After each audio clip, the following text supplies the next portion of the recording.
श्री स्वामी समर्थ. श्री स्वामी समर्थांचा चमत्कार, मृत बालकाला जीवनदान, ही कथा आज आपण पाहणार आहोत.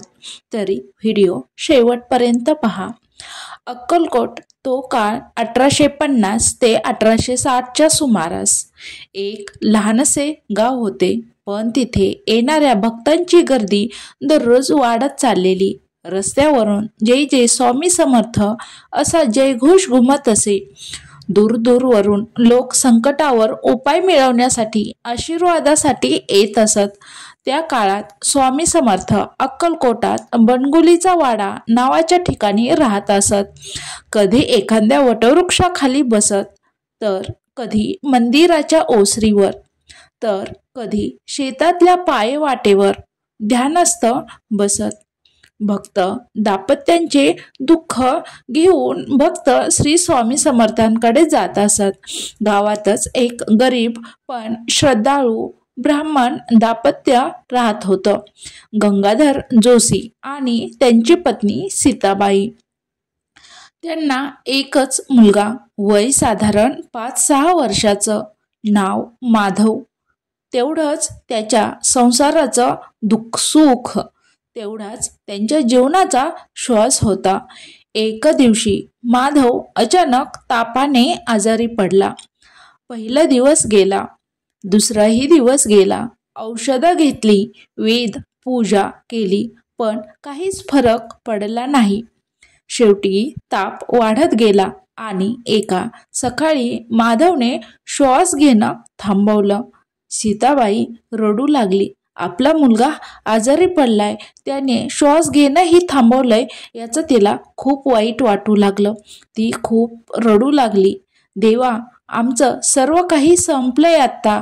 आमचा मुलगाच आजारी पडलाय, त्याने श्वास घेणं सोडलंय, आमचं सर्व काही संपलंय, अशी ती बोलू लागली. गंगाधर सुद्धा निराश झाले, पण मनात एकच आशा होती, आपले स्वामी समर्थ आहेत ना. त्यांनी थरथरत्या हातांनी मुलाचं शरीर एका चादरीत गुंडाळलं आणि अक्कलकोटातील स्वामीच्या ठिकाणी धाव घेतली. स्वामींच्या सानिध्यात त्या दिवशी स्वामी एका वटवृक्षाखाली बसले होते. त्यांच्या भोवती काही भक्त बसले होते. कोणी नामस्मरण करत होते, कोणी चरणस्पर्शासाठी आतुर झाले होते. गंगाधर आणि सीताबाई धावत आले, डोळ्यात पाणी, हातात मृत बालक. ते रडत म्हणाले, स्वामी, आमचा माधव गेला, कृपा करा स्वामी, कृपा करा स्वामी. स्वामी शांत होते. त्यांनी फक्त एक कटाक्ष त्या दाम्पत्यावर टाकला. एक कटाक्ष ज्यात करुणा, सामर्थ्य आणि प्रेम सगळं काही होतं. क्षणभर निशब्दता होती. मग स्वामींनी हसत म्हटलं, गेला नाही रे, झोपलाय. लोक थक्क झाले. काहींना वाटलं स्वामींनी चुकीचं ऐकलं का काय, पण स्वामींनी पुढे हात हलवला आणि जवळच्या कलशातून थोडं जल घेतलं. जल म्हणजे पाणी. जीवनदानाचा क्षण सुरू झाला. पहा पुढे काय होतंय. ते जल त्या मुलाच्या कपाळावर शिंपडले आणि म्हणाले, उठ बाळा, तुझं अजून खूप काम बाकी आहे. उठ बाळा, तुझं अजून खूप काम बाकी आहे. क्षणभर सगळीकडे स्तब्धता पसरली. वारा थांबला, पक्षीही गप्प झाले. सर्वांच्या नजरा त्या बालकावर होत्या. आणि पुढच्या क्षणी माधवने हलकेसे डोळे उघडले. त्याने आईचा हात धरला आणि म्हणाला, आई, मला झोप लागली होती का? आईच्या तोंडून शब्द फुटले नाहीत. तिने फक्त मुलाला घट्ट मिठी मारली आणि जोराने रडू लागली. तिला ते आनंदाश्रू आवरेनात. ती मोठ्याने रडू लागली.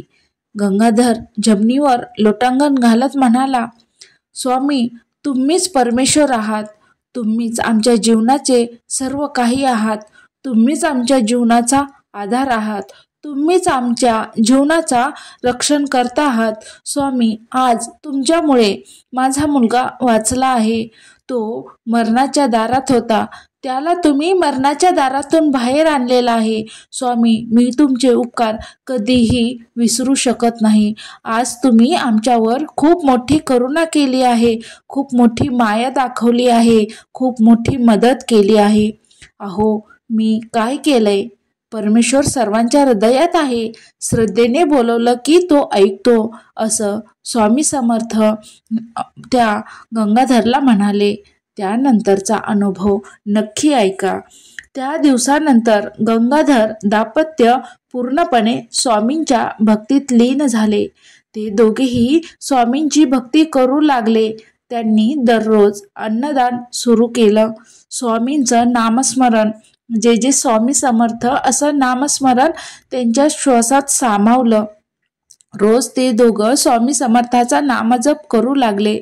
माधव मोठा झाल्यावर तोही भक्तीत रमला आणि पुढे त्याने अनेकांना स्वामीच्या कृपेच्या कथा सांगितल्या.